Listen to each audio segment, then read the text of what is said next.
Hello, welcome to Thursday night. I've got an 1 hour presentation of some review stuff and some extra stuff to get people a little bit further towards passing their test. And we had somebody who had a hard time passing the test ask for some materials, so I put some stuff together. I am recording this, and so I will send it out after we're done recording. So let's give everybody another minute or two to get logged in, and then we'll get started. We're not going to follow the book in any specific order. What we are doing is we are just going over um, some information that will be helpful for passing the test. Let's see, we got a couple more people coming in and we'll get started. First thing we're going to do is um, we're going to talk about valuations. When you take the test and you don't pass, you get a report card. On the report card, it says what subjects you did good on and what subjects you didn't do good on. Um, and so if you do have trouble passing and you send me your report card, I can build something like this for you for a quickie review. No problem. By the way, the most frustrating thing is if you do pass the test, they don't give you your score. They just tell you you passed the test. So we're going to start out with the section on valuation. What is valuation? It's the process of estimating the market value of real property. In New Jersey, licensees must understand how value is created, measured, and supported. The goal of valuation in real estate is to determine the most probable selling price under normal market conditions, and that's what we call market value. So we are looking for market value. We're not doing appraisals because only appraisers can do appraisals. We're doing competitive market analyses, broker price opinions. We're not doing appraisals because you need to be an appraiser to do an appraisal. But we're going to use all the same techniques that an appraiser uses. So what are our types of value? Market value. That's the most probable price in an open competitive market from sellers who aren't forced to sell and buyers who aren't forced to buy with a reasonable amount of marketing time. That's market value. That's the number we're looking for. Market price is what a property actually sells for. Sometimes they're the same, sometimes they're not. The value, as applies to the cost approach, is what a property would take to rebuild it, to rebuild a similar property that has similar wear and tear and similar functional obsolescence. And the last kind of value, which is not part of the appraisal, is assessed value. Assessed value is the value assigned by the municipality for property taxation. Now, in New Jersey, we use an equalization ratio, which means, for instance, if you live in Highland Park and your house is worth $200,000, it's going to be assessed at $150,000 because the equalization ratio for Highland Park is 66%. So assessed value doesn't necessarily equal market value. Assessed value, when it's divided by the equalization ratio, gives you a good idea of market value. But assessed value is not part of the appraisal process. It's the value that's assigned by the municipality. All right, now our economic characteristics of value as they apply to everything is DUST, D-U-S-T. Demand, utility, scarcity, and transferability. Demand means there must be buyers willing and able to buy. So that means they must have a desire to buy and they're willing and able to buy because there is the availability of capital to satisfy that desire. So demand has the desire element and the availability of capital element. Utility is that in order for something to have value, it must satisfy a need. And when we do a market value report on a home, we're looking at the number of bedrooms, number of bathrooms, the location, all things that talk to its utility. Scarcity is in relationship to supply and scarcity is related to supply and demand. The more houses that are on the market, the prices will go down. The less houses that are on the market, prices will go up. Now, for the last 2 years, we had no houses on the market, so prices have been going up. The number of houses coming onto the market has been steadily increasing. So we may see we may see values start to come down. And the last part of dust is transferability. Ownership rights must be transferable, and that means we must have a system in place that allows us to be sure when we buy a property that nobody is going to come up with a superior claim to the property. And the way we make our transferability really work for us in New Jersey is by getting title insurance, because title insurance covers our purchase. And title insurance, remember, covers up to purchase price, and it covers the buyer and their heirs. So East Brunswick and Highland Park have a large demand for properties from people who are from Rutgers or people who are commuting into New York City. And there's a lot of money available because a lot of the people in central New Jersey have the ability to have large salaries. So we satisfy both of the characters that are needed for demand. And houses are very useful, and houses are not quite as scarce as they were before. We still have a low inventory, and our marketable title that's achieved through title insurance gives us a great deal of transferability. Now, we also have principles of value. Substitution is that a buyer won't pay more for the property than they could pay for an equally desirable substitute. And we use the principle of substitution to do the sales comparison approach. Also, we have supply and demand.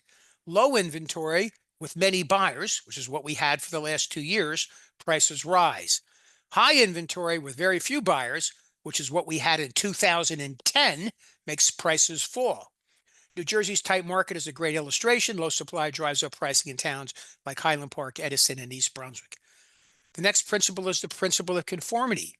Value is maximized when a property fits into its neighborhood. So conformity is when all things are the same, they have the highest value.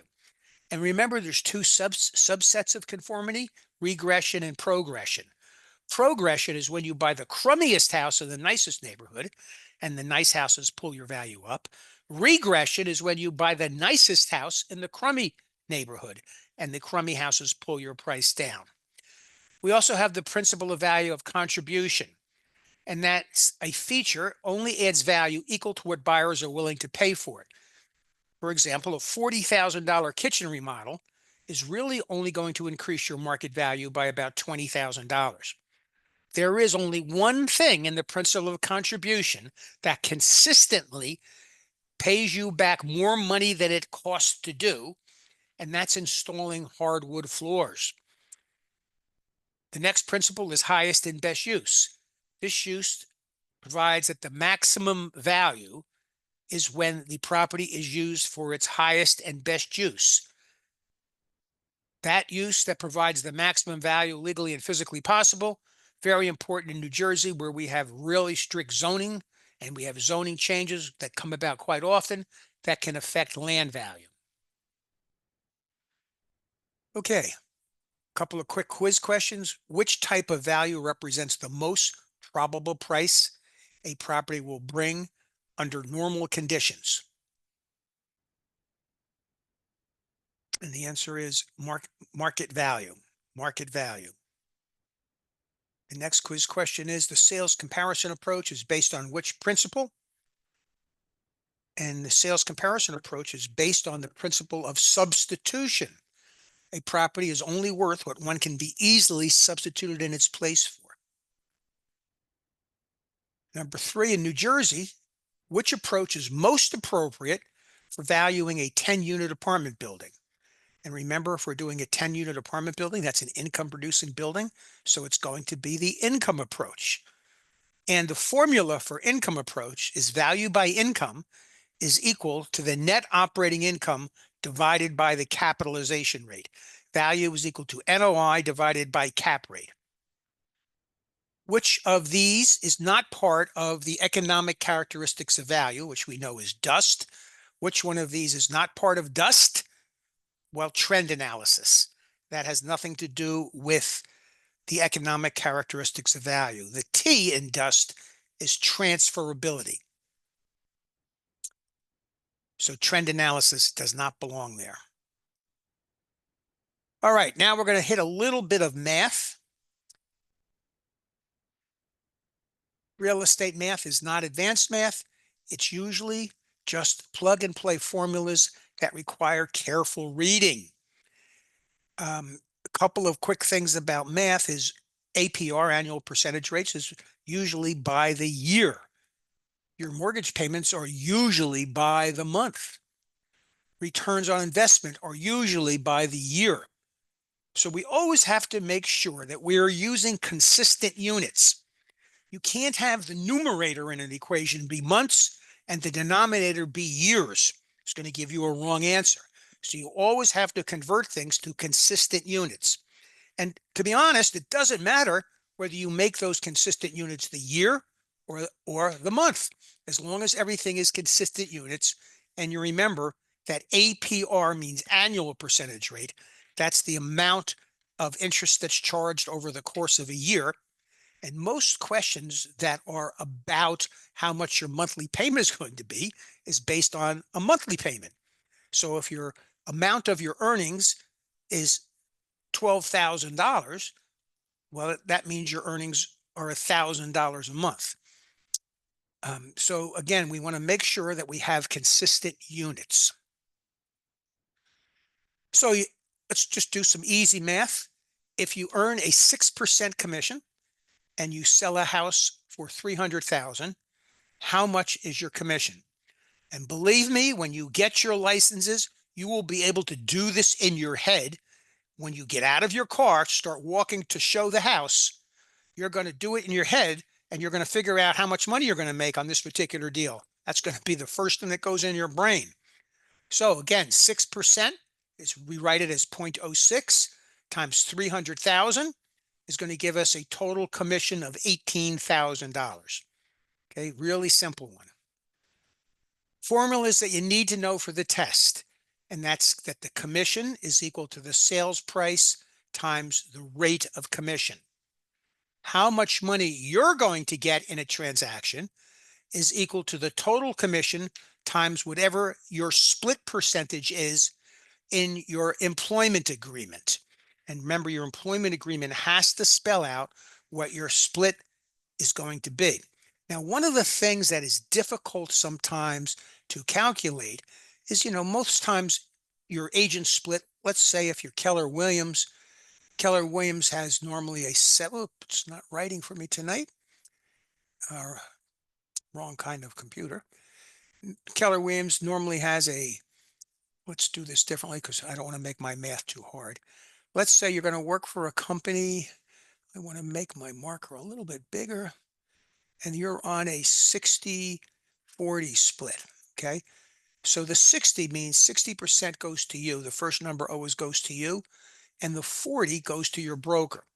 So if you had a $10,000 commission and you were on a 60-40 split, your share would be 60% of the 10,000.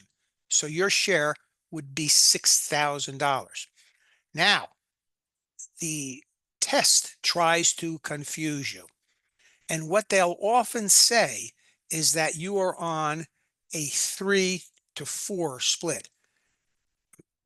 I'm sorry, a 3-2 split. You are on a 3-2 split. 3 parts to your broker. That's not right either. I'm sorry about that.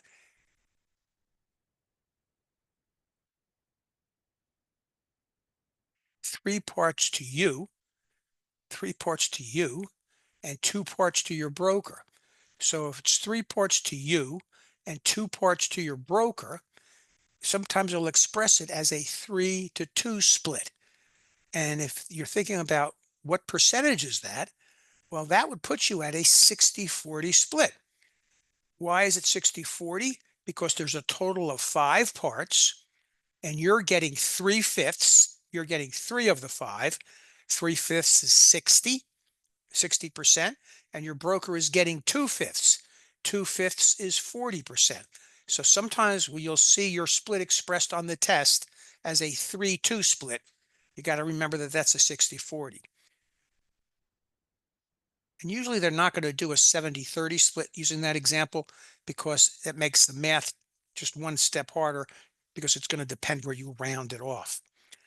As an example, sales price is $500,000 at 5% is $25,000. You're on a 60-40 split. you're going to get 60% of that 25,000, and that means $15,000 goes to you. Next, we're going to have questions about taxes. The tax that you pay on your real estate taxes are based on the assessed value times the tax rate. Now, only municipalities charge real estate taxes. Your assessed value is set by your tax assessor in your municipality. The tax rate is calculated by taking the entire budget for the entire town and dividing the entire budget by the number of the sum of all the rateables, the sum of all the assessed values in the town. And normally the rate in New Jersey is expressed as dollars per thousand, per hundred. So you might have a rate of $3.20 per hundred, and we write that as 0.032, $3.20 per hundred. And it's again, most of the math is just the same three variable formulas.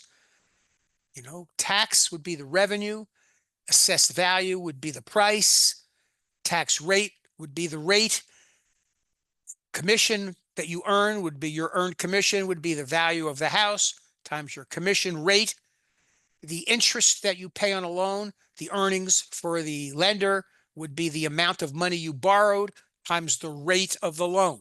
So you're just going to use the same formula over and over. And sometimes you're going to be asked to find the taxes. Sometimes you're going to be asked to find the value, and sometimes you're going to be asked to find the rate. And so what you want to do is, in every case, you're just going to manipulate that formula. And I always encourage you, if you have trouble with math, to whatever answer you come up with, work it backwards and see if it worked backwards comes to the question. Now, let's talk about how do you write a dime. So you write a dime as a tenth of a dollar. Let's just write that down here. How do you write, when you're writing a dime, which is 10 cents, it's a tenth of a dollar. When you're writing a penny, it's a hundredth of a dollar. When you are writing a point like this number, 0.032, that is a thousandth of a dollar. And because it's a thousandth of a dollar, what do we call something that's in units of 1,000? Well, the abbreviation is M. So we call that a mill. Your tax rate is 0.032 mils. Okay, so you're going to have a question where you're going to be assessed at a certain amount of money. And what is the taxes if you take that assessment and multiply it by the tax rate?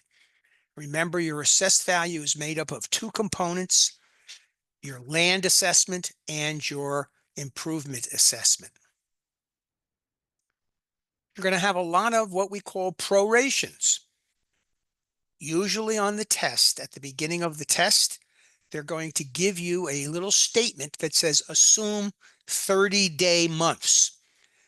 Well, that's the reason they do that, is so you don't have to remember what months have more than 30 days.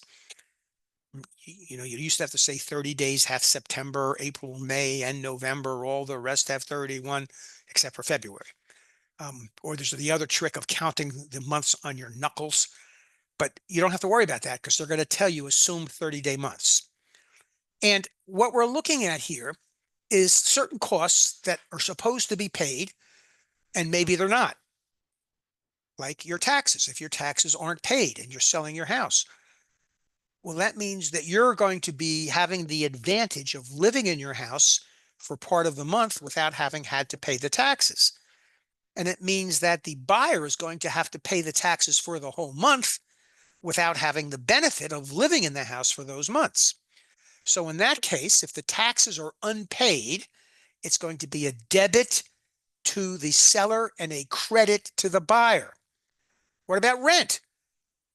If you're closing on a property today, let's say, and the tenant has paid the rent for the month, you have paid rent, while the landlord is getting rent till the end of the month, the seller, but he doesn't own the property till the end of the month. So you have rent. If it's paid, you're going to have a debit to the seller and a credit to the buyer, because the buyer is going to own the house from today on without getting any rent. So it's a debit to the seller and a credit to the buyer. A lot of times they put HOA fees in there. If you have a condo and you're selling it and there's HOA fees by the month, if the seller has not paid the HOA fees, it's going to be a debit to the seller and a credit to the buyer.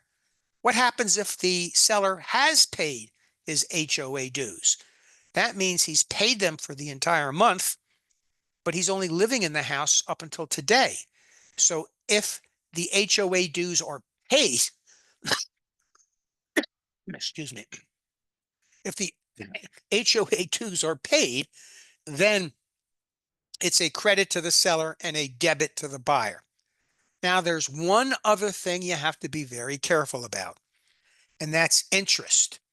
So if you were assuming a loan from a seller, the seller is going to pay the interest on that loan at the end of the month. And so you're assuming a loan from a seller and you're closing on the house today. That means the seller hasn't paid any of the interest yet because he's not supposed to pay it till the end of the month. So if you're closing on a house today, the rate of interest per the number of days up until today is going to be a debit to the seller. And at the end of the month, the buyer is going to pay the interest for the entire month, even though he only owned the house or only had the loan from today until the end of the month. So interest is going to be a credit to the buyer and a debit to the seller, because interest is charged in what we call arrears. You don't get charged interest on your house until you've had the money for a month. So when you have these proration questions, I recommend you raise your hand, you get a piece of scrap paper, you draw a picture of the year period, or you draw a picture of the month period. You take whatever the fee is, divide it by 30, and then you figure out, is the seller living in the house for free up until today, or has he paid all the way to the end of the month? And then that'll determine whether it's going to be an adjustment as a credit or an adjustment as a debit. And there's always a couple of these questions on the test. Now, we have a lot of questions on the test about how much interest you're going to pay. So the amount of interest you're going to pay is going to be the principal times the rate times the time period. And what we know is that most loans are expressed in APRs. For most loans, the rate is so much percentage per year, per annum, per APR, which means if we already have that rate expressed in a time expression, we don't have to use the time because we already know it's by the year if it's an APR rate. And when you do your math and you determine how much interest it is, it's going to be how much interest has been paid for the year. The question is usually going to ask you, how much is the monthly payment? So you're going to take that interest that's by the year and divide it by 12.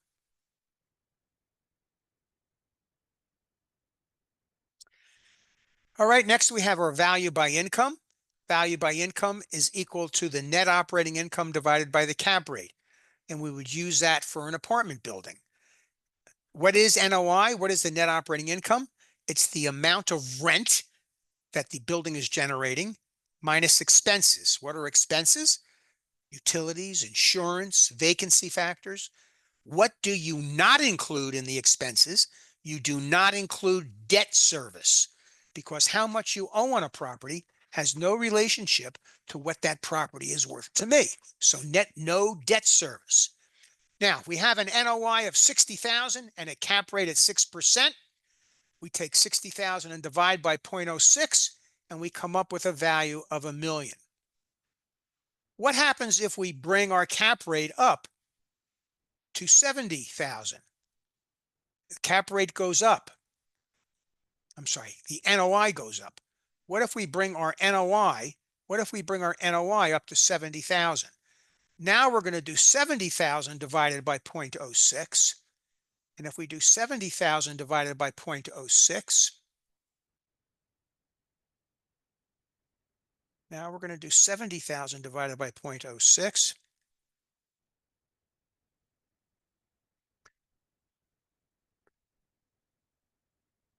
Now our value is going to be $1,166,000.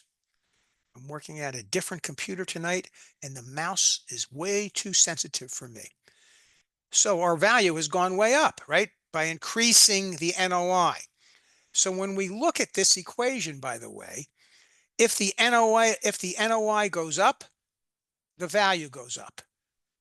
Now, if the cap rate goes up, then the value goes down. So if we start on this same property with $60,000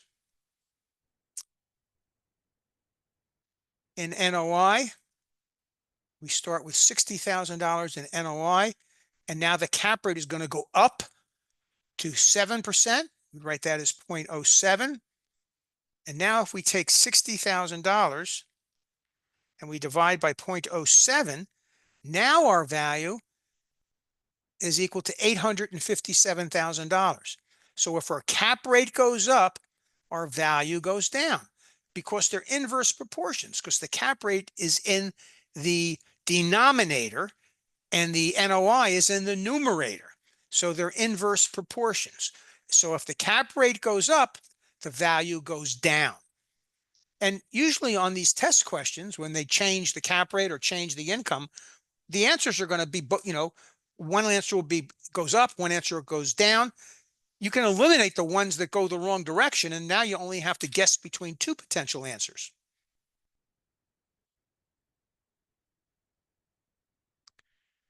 All right, again, your property taxes are your assessed value times the tax rate. So if your assessed value is $265,000 and the tax rate is $3.10 per hundred, what you're going to do is you're going to multiply $265,000 times $3.10 and then divide it by 100. So if we take $265,000 and multiply it times 3.1, that gives us 821,500. And now we divide that by 100. Now our taxes are 8,215. So when you're doing this, your numbers got to come out in reality. And we came out with a yearly tax on this as of 8,215 by taking 265, multiplying it by 3.1, and then dividing it by 100. We came out with annual taxes of 8,215. Is that a normal number? Is that a number you could expect? Yeah. What about if you only divided it by 10? Well, then you'd come out with $82,000. Is $82,000 a normal tax for a $265,000 property? No. So you could tell you made that mistake. So again, if you keep in mind the magnitude of the answers, and they're all going to be based in reality, you can eliminate the stupid, crazy answers. And there's always stupid, crazy. All right, your annual tax bill is $8,100. Your assessed value is $300,000. What is the tax rate per $100? What is the tax rate per $100? So what we're going to do on this, we're going to take your $300,000 and we're going to divide it by 8,100. I'm sorry. Your annual tax bill is 8,100. Let me write it out here so we can see it better. So 8,100.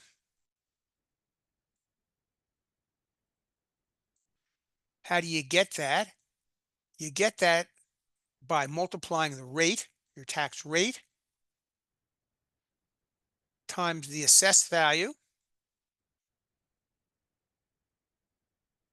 and then divided by 100.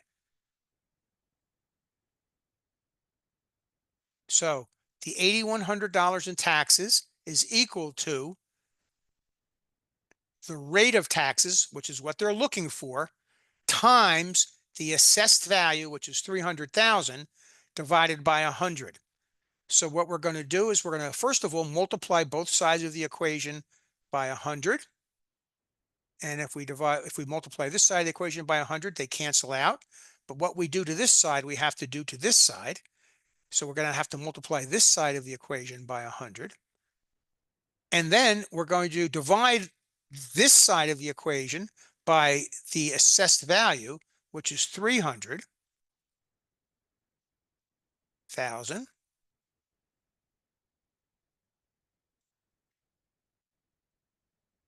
And that gets rid of this, and that gets rid of this. And whatever we do to that side, we've got to do to this side. So we're going to divide this side by 300,000.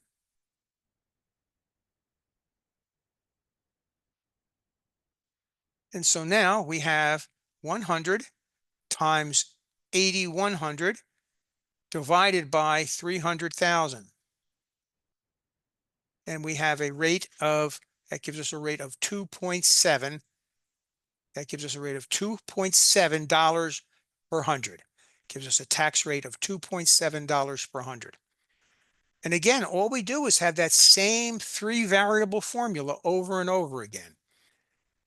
Let's see if we can do that a little bit more neat for you. So again, what we have is our taxes are equal to our assessed value of 300,000 times our tax rate. And it's by the 100. So we're going to also divide that by 100. And now we're going to solve that equation. And the way we solve that equation is we need to get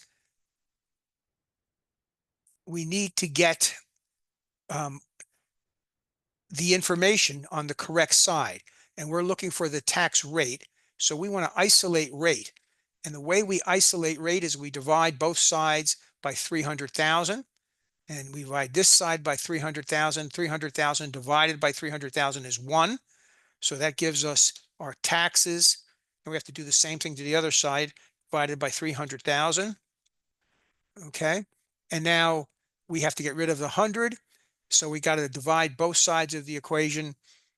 We're dividing by 100 here, so we have to multiply both sides of the equation by 100. We multiply this side of the equation by 100. And if we do that, we have to multiply this side of the equation by 100.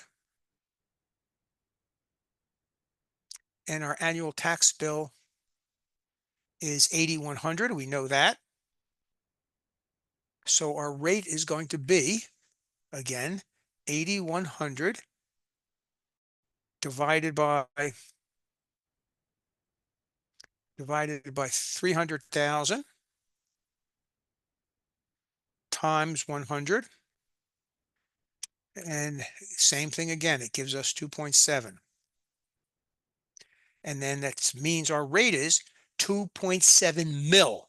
What does mil mean?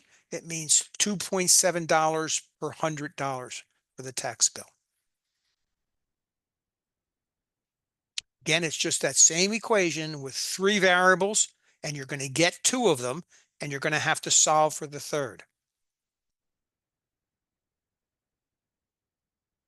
Town reassesses a home at 85% of market value, and every town in Middlesex County does this.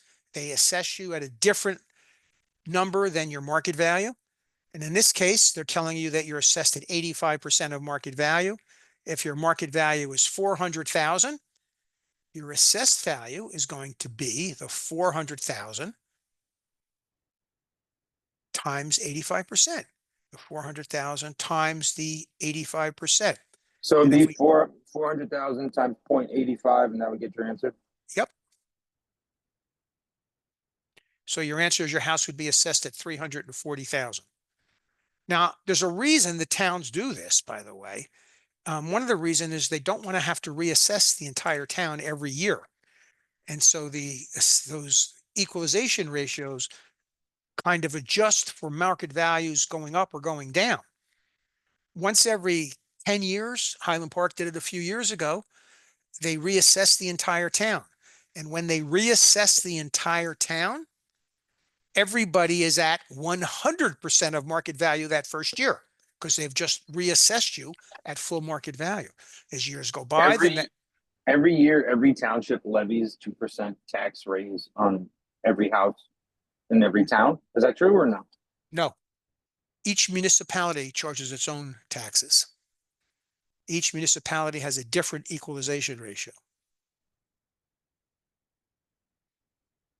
Other states have a similar thing to what you're talking about, but not New Jersey. Well, like I'm an educator, right? And Mhm. I went to school for administration too. And I was talking to the accountant for the district, and he Mhm. said no matter what, they're going to do a 2% levy tax increase in the township every year, no matter what, without a reassessment. That the people's taxes are going to go up by 2% to Right, but generate more money for the school district each year. so what he's telling you though, the assessed value of your house is not going to change. What is going to change? The amount of taxes you're paying. The rate. The rate is going to change. If he's telling you how much you pay every year is going to go up 2% and the assessed value doesn't change, what has to change to make the amount you pay go up 2%? What has to change is the rate. So every year your tax rate goes up. Now there is a law in New Jersey that says it can't exceed 2%. And since it can't exceed 2%, what does every municipality raise it?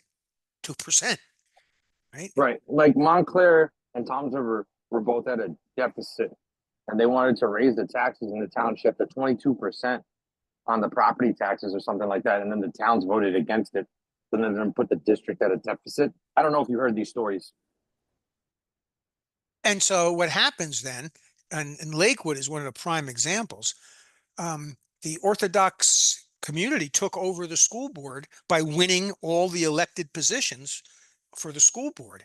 And they voted down the budget because they don't use the public schools. So they don't care if the public schools fall apart.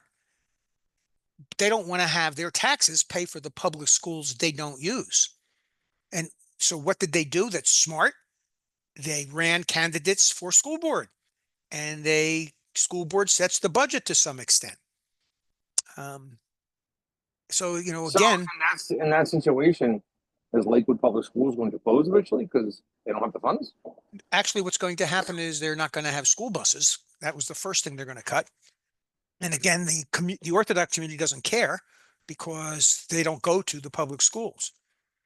And are the schools going to close at some point? No, because the state of New Jersey steps in and there is money that the state allocates to certain districts based on criteria.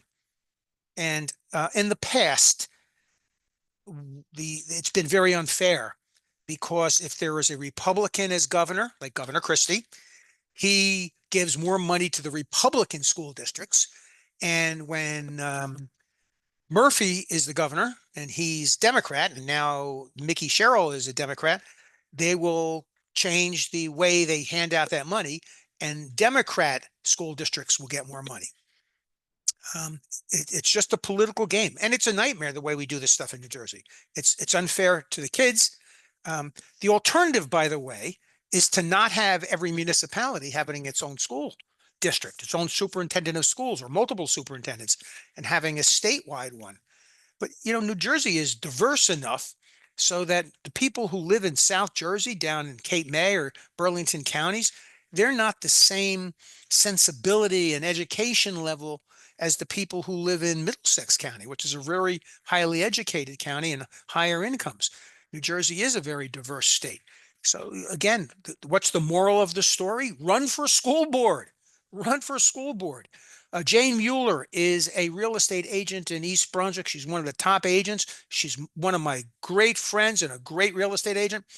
Her daughter just ran for school board in East Brunswick because the only way you can affect these kind of changes is by having the people on the school board who are making wise decisions. Um, so I don't want to get into any deeper politics than that. But that's and people who run for school board, they win they win their elections by like votes of 33 votes, because that's not a very, popular thing to worry about who you're voting for. So run for school board. Um, Property taxes are paid $6,000 for the year in advance. The closing goes in April 10th. How much does the buyer have to reimburse the seller? So the reason the buyer has to reimburse the seller is the seller has paid them to the end of the year, but he's only going to live in the house until April the 10th. So he's going to live in the house for January, February, March. So that's 30, 60, 90. And then till April 10th, he's going to live in the house for 100 days. And they're telling you to use a 360-day year, because 30-day months. So your property taxes are paid in full for the whole year. So he paid the whole $6,000 for the whole year. Now, if we take the $6,000 and we divide it by 360, we're going to get how much the taxes are per day. We take the whole $6,000 for the whole year, we divide it by 360, we get how much the taxes are by the day. So let's do that. We've got 6,000 and we're going to divide it by 360. So the taxes are $16.66 a day. That's how much the taxes are. $16.66 a day. Let's actually make it 1667, round it off to two significant figures. Okay, so closing on April 10th.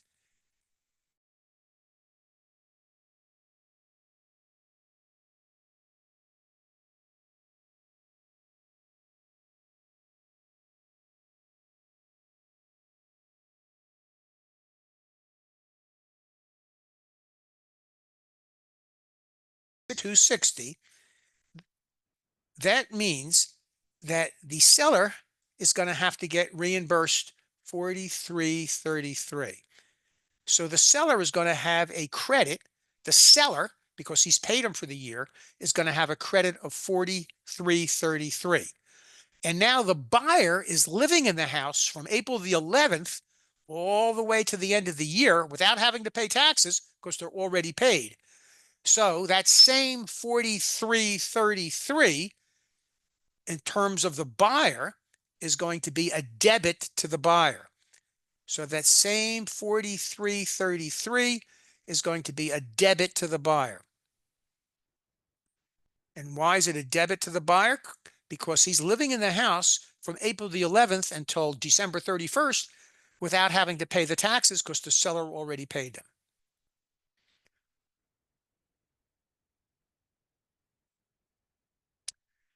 HOA fees of $300 a month is unpaid, closing on May 15th. How much does the seller owe? So HOA fees is unpaid. So the seller lived in the house from May 1st to May 15th, and that's half of a month. So the seller is going to have a debit now of half of $300 for that month. So there's going to be a debit of $150 to the seller, and the buyer is going to have to pay the HOA fees for May, but he's only going to be living in the house from May 16th to May 30th. So the buyer is going to get a credit of $150. The seller is going to get a debit of $150, and the buyer is going to get a credit of $150. That's kind of the opposite, because in this case, the things were paid in advance. In this case, they didn't pay them. All right, buyer takes a $320,000 loan at 5% interest. How much is the interest for 1 month? Right here we are. We have to have consistent units. And so we're going to take our $320,000 loan. We're going to multiply it by the rate. 320,000 times 5% is going to give us $16,000, but it's annual percentage rate. When you express those interest rates, it's by the year. So he's going to be paying $16,000 a year. And now we're going to divide that by 12. And that's how much he's paying per month. So when we divide that by 12, what we're getting is $13.33.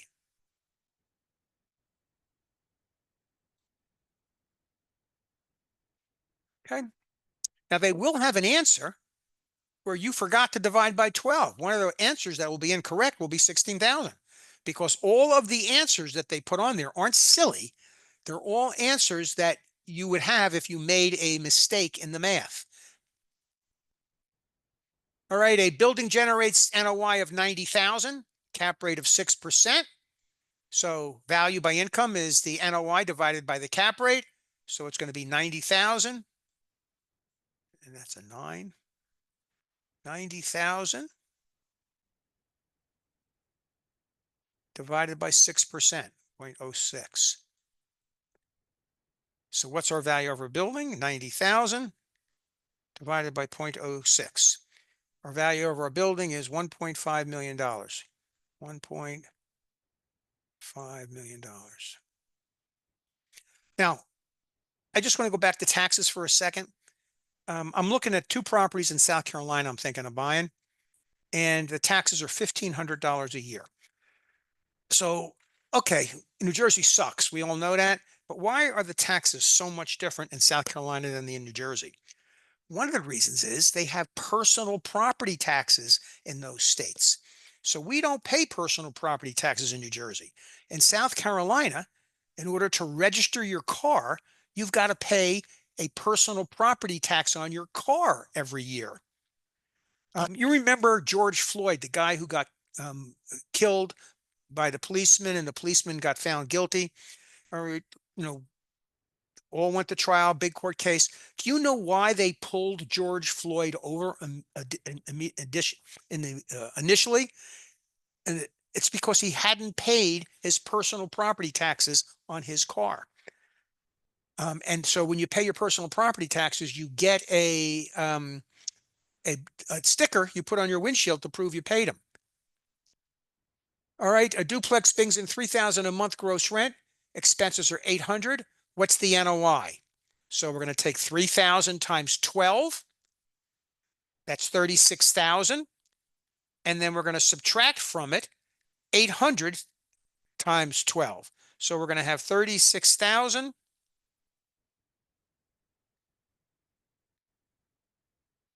That's 9,600. We're going to have 36,000 minus 9,600. Our NOI is 26,400, right? Because we're going to take the 3,000 a month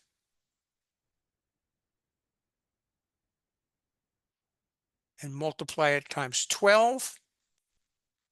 That's 36,000.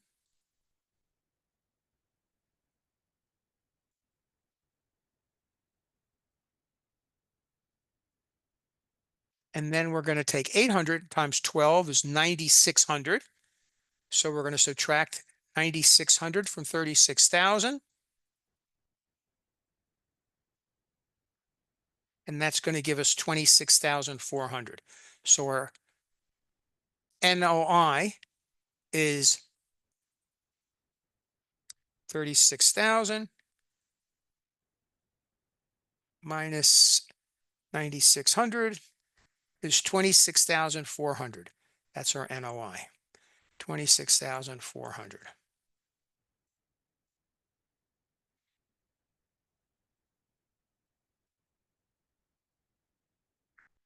Okay, now the next section that I needed to help reinforce the information to get a better grade is chapter 3, the rules and regulations, along with the duties of the commission, the real estate commission. So what's the New Jersey Real Estate Commission?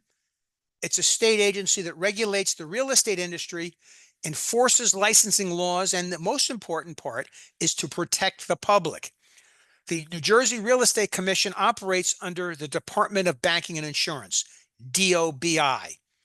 There are 8 commissioners on the Bruce, I was just about to ask that. That was on the test. How many commissioners there were? There's 8. Members. 5 are real estate brokers who have at least 10 years experience. 2 are general public members. These are people who do not have real estate licenses. And 1 is the governmental designee. He serves at the pleasure of the governor. Every governor appoints their own new one. The commissioners all have staggered terms. so that they're not all getting appointed. They don't run for election, they're appointed. So they don't all get appointed in the same year. So 8 members. The commission oversees conduct, licensing, and consumer protection. They issue salespersons, broker, and broker salespersons licenses. They approve schools and they approve instructors and course content. Like all my stuff has been approved by the Real Estate Commission. It sets requirements for pre-licensing, broker education, and continuing education. It has enforcement and discipline. It has an investigation unit that investigates complaints from the public. It conducts audits, hearings, and disciplinary actions. It can order you to appear, and you have 10 days to appear. It can suspend your license, which means you'll get it back at some point. It can revoke your license, which means you'll never get it back. Or it can decide it's not going to renew your license. It also can issue fines up to $5,000 for a first offense and up to $10,000 for subsequent offenses. Part of what the Real Estate Commission does is it creates updates, rules, and regulations that govern licensee conduct. And all of that is within New Jersey State Administrative Code 4515. They also monitor trust accounting to make sure that brokers protect people's money when it's given to them for deposits. It enforces rules that say there is no commingling. A broker cannot put his own money into the trust account, except for amounts to maintain balances. And it also has a lot to do with consumer protection. It protects the public from fraud, misrepresentation, and incompetent practice. Bruce, And yes, I have a question. Um, what needs to be posted in the real estate agency office? licenses of the agents that are affiliated with that office, the license of the office, a sign outside the office that says, the name of your real estate office. Mine says Best Realty LLC, a licensed real estate broker, a brokerage, and it says Bruce Parker, broker of record. So that's what it's got to say outside of the office. What about like I guess is there a thing with I'm forgetting. That's is it like equal opportunity Nope, or something? nope, No, nope, none of nope, that. nope, no. Just has to identify the name of the office and who is the broker of record. All right, so the Real Estate Commission ensures advertisements meet legal standards. No blind ads. A blind ad is when you don't have in the ad that it's from a real estate brokerage. License display requirements. Brokers must display their office license prominently. All branch offices require a branch office license. All of the licenses are displayed within the main office. And even if you have a branch office, the licenses from the branch office, the people's licenses, are still displayed in the main office. The only thing that's displayed in the branch office is the branch office license. And remember, we cannot have an office in the home of a salesperson or a broker salesperson. And all real estate brokerages must have a New Jersey brick and mortar location, which means a physical, non-movable location. Continuing education is 12 hours every 2 years. Have to have at least 2 hours in ethics, 1 hour in fair housing, and then you have 3 hours in core topics, and then the rest of it can be electives. So you Is need 12. there a sign that needs to be hung about fair housing or something? So And if it's not hung, then it is a fine. inside your office, you have to have the equal poster, which is the federal fair housing law poster. Failure to hang that sign in your office can result in shifting the burden of proof. So that if somebody says that you were discriminating, now you have to prove you did not discriminate, where before they had to prove you did discriminate. The other poster that has to be up in your office is the New Jersey law against discrimination. The fine for not having that poster up is $100. So those are the two posters you have to have inside your office. Fair housing and anti-discrimination. Fair housing, it's all on one poster. It's called the equal poster. And And the the first offense is 100, and the Doesn't There's a federal poster, that's the equal poster, that speaks to the federal fair housing laws. The second poster is the New Jersey law against discrimination. And the federal one, if you don't have it up, it switches the burden of proof. The New Jersey one, if you don't have it up, it's $100 fine. okay. Okay. Agency disclosure, we have to disclose who is our client and who is our customer to people before discussing motivation or financial information. The acceptable relationships are a seller's agent, a buyer's agent, a disclosed a dual agent, a transaction broker, and now there is a new type of agency relationship called a designated agent. A designated agent is when both the buyer and seller are represented by the same person, but one of the people, the buyer or the seller, doesn't want that. So they ask that someone else in your office be designated as the designated agent. Only a broker can have a trust account. If you give the broker a check, it has to be deposited into the trust account within 5 business days. Brokers must maintain a separate account for their trust account. It has to be reconciled every 90 days. Now, can interest be paid on that income on that trust account? And the answer is it can be paid. Interest can be paid with the approval and written agreement by both the buyer and the seller. And, they have to not only say who's going to get the interest, but where it's going to be kept. It cannot be paid. The interest cannot be paid to the broker. And again, commingling is putting your money into the trust account, and we're only allowed to put money in there to maintain bank fees. Advertising rules must include the brokerage name in equal or larger prominence than the agent's name, and you are not allowed to use a nickname unless you're licensed under that nickname. So your name as it appears in advertisements must be exactly the same as on your license. In New Jersey, we now allow rebates, but in order to give a rebate, you have to have an agreement in writing.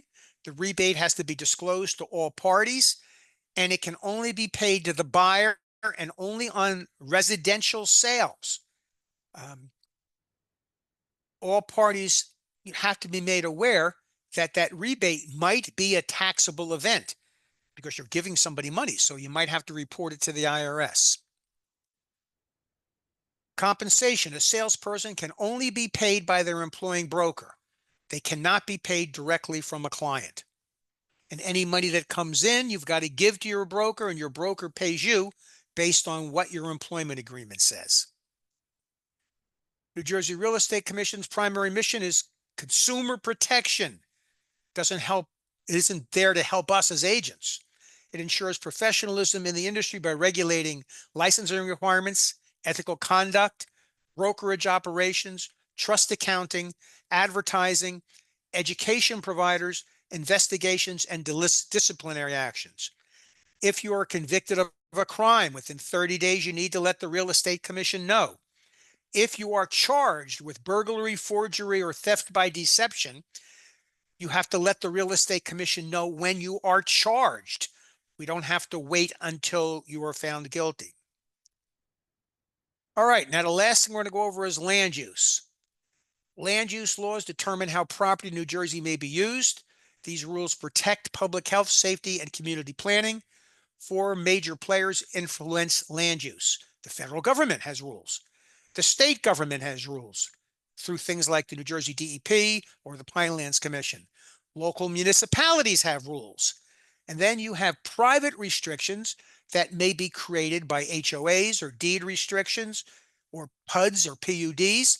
Those are all things that regulate how we may use the land.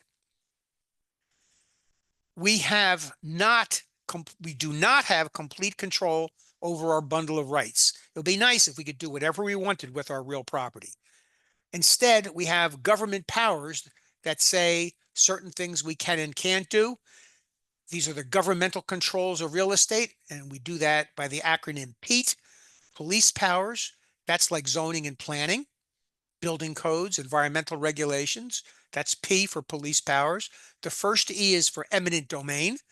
The government can take your private land with just compensation through the process of condemnation.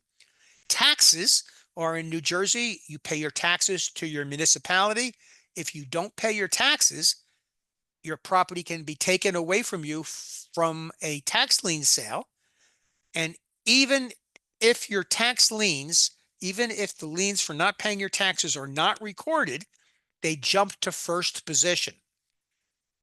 Escheat is when you die without a will and without any heirs. Your property reverts to the state and they don't pay anything for it. In New Jersey, zoning is handled at a municipal level.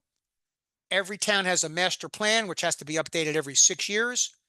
Common zoning classifications are R for residential, C for commercial, I for industrial and agricultural, mixed use, planned unit developments, where a developer makes a compromise with the municipality in order to get a more desirable density of housing. We also have zoning controls, which include your minimum lot size, your setbacks, how far from the front and the side, how tall your building can be, how many units can be on an acre, or how big your lot has to be, how big your floor area ratios can be compared to your lot size. That's your total lot coverage. And in many towns like Highland Park, parking requirements come into play. In New Brunswick, if you want to add a bedroom to your house, you have to add 1.5 parking spaces. Do you know how hard that is to get a zoning variance through for expanding a house in New Brunswick to add bedrooms? New Jersey exam tip: zoning protects the community. It does not protect the individual homeowner. Now, you want to build something and you don't have a big enough lot. What do? You can't meet the zoning rules. You may seek relief by going and getting a variance. It allows a different use than the zoning permits. You're varying your use. And it can be residential, where you're trying to make it a residential area. You're building something commercial. It could be a lot size, and they're difficult to obtain. They are granted by the Zoning Board of Adjustment. Another thing is the area or bulk variance. That deals with the physical requirements, such as setbacks, lot width, building height, parking requirements. Why do they care how high your building is? Well, they want to make sure they got fire engine ladders that reach the height they need to reach. Then you have conditional use, which is allowed if certain conditions are met. For example, a church or school could end up being in a residential zone, but they'll add lighting or parking conditions. And then you have potentially pre-existing non-conforming uses, which means once upon a time it was legal, but then they changed the zoning and now it's not allowed. But since it was a pre-existing non-conforming use, it's considered to be grandfathered. And if you've got grandfathering, you've got to keep the building as it is. You can't make it bigger. New Jersey environmental and planning rules. We have a lot of environmental acts that protect environmentally sensitive areas. New Jersey Pinelands Act restricts a large portion of South Jersey. The Coastal Area Facilities Review Act regulates development near New Jersey beaches and coastlines. New Jersey Department of Environmental Protection oversees wetlands, flood zones, drinking water, underground storage tank.